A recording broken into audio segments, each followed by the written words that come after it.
Mega power star Ram Charan, Rakul Preet, Arvind Swamy main leads గా, stylish director Surender Reddy direction లో Geetha Arts banner పై అల్లు అరవింద్, ఎన్వి ప్రసాద్ ప్రొడ్యూస్ చేసిన action and romantic entertainer Dhruva నిన్న యుఎస్ లో 200కి పైగా స్క్రీన్స్ లో ధృవ ప్రీమియర్స్ పడ్డాయి. చెర్రీ యాక్టింగ్ అండ్ డాన్సింగ్ కి, రకుల్ ప్రీత్ గ్లామర్ కి, అరవింద్ స్వామి ఎక్స్ట్రాడినరీ పర్ఫార్మెన్స్ కి యుఎస్ ఆడియన్స్ నుండి మంచి స్పందన లభించింది.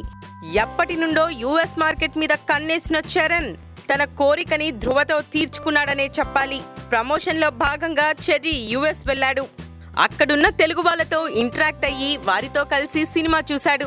ధృవకి ఇంత మంచి రెస్పాన్స్ రావడం హ్యాపీగా ఉందంటూ ధృవ టీంతో కలిసి తీసుకున్న సెల్ఫీ పోస్ట్ చేశాడు.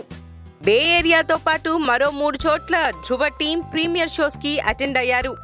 ముఖ్యంగా చరణ్, అరవింద్ స్వామిల మధ్య క్లాష్ అప్పుడు వచ్చే సీన్స్ కి యుఎస్ ఆడియన్స్ స్టాండింగ్ ఓవేషన్ ఇచ్చేశారు. మరిన్ని ఫ్రెష్ ఫిల్మ్ అప్డేట్స్ కోసం మా టీఎఫ్సీ మీడియా ఛానల్ ని సబ్స్క్రైబ్ చేసుకోండి.